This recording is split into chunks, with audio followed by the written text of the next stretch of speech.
আজকে শিঙি মাছ নিয়েছি আমার সোনার জন্য। তো ওর জন্য আজকে আমি মাছের ঝোল যেরকম করে ওরমই বানাবো, তো আপনারা দেখতে পাবেন। তো চলুন, ফার্স্টে ভালো করে ধুয়ে নেবেন। এটাকে ধুয়ে নেওয়ার পরে হালকা নুন হলুদ দেবো, আর এতে অয়েল দিয়ে দেবো হালকা করে, হোয়াইট অয়েল দেবেন। দিয়ে কড়াটা ভালো করে গরম হয়ে গেলে অয়েল দিয়ে গরম হলে তারপরে মাছটা দিতে হবে, না হলে লেগে যাবে এই মাছগুলো। তো দেওয়ার পরে আমি মাছগুলোকে, এই মাছটা ছেড়ে দেবো এবার। আর এপাশ ওপাশ উল্টে ভালো করে হালকা করে ভাজবো। ভেজে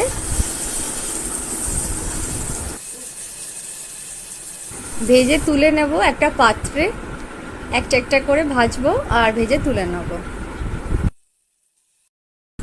তারপর প্রেসার কুকারে দেবো হোয়াইট অয়েল দিয়ে হালকা পাঁচফোড়ন দিয়ে আমি, আর একটু পেঁয়াজ দিই, পেঁয়াজ দেবো আর সবজি দেবো, গ্রিন ভেজিটেবলস সব কিছু যত রকম পারি ততটাই দিয়ে আমি সবজি ওকে দেবো। আর দেবো হচ্ছে মুসুর ডাল আর রাইস, হালকা নুন হালকা হলুদ, ব্যাস। দিয়ে একটু নেড়ে চেড়ে জল দিয়ে দেবো, ভালো করে একটু নেড়ে চেড়ে জলটা দিয়ে দেবো। দেওয়ার পরে মাছগুলো আমি দিয়ে দেবো, ভাজা মাছগুলো হালকা করে ওই ঝোলের মধ্যে ফুটবে। ব্যাস, সিটি মারলে ওর রেডি আজকের লাঞ্চ আমার সোনার।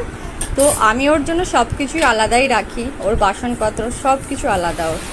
তো চলুন, আপনারাও দিতে পারেন 2 বছর বাচ্চাকে। Bye bye.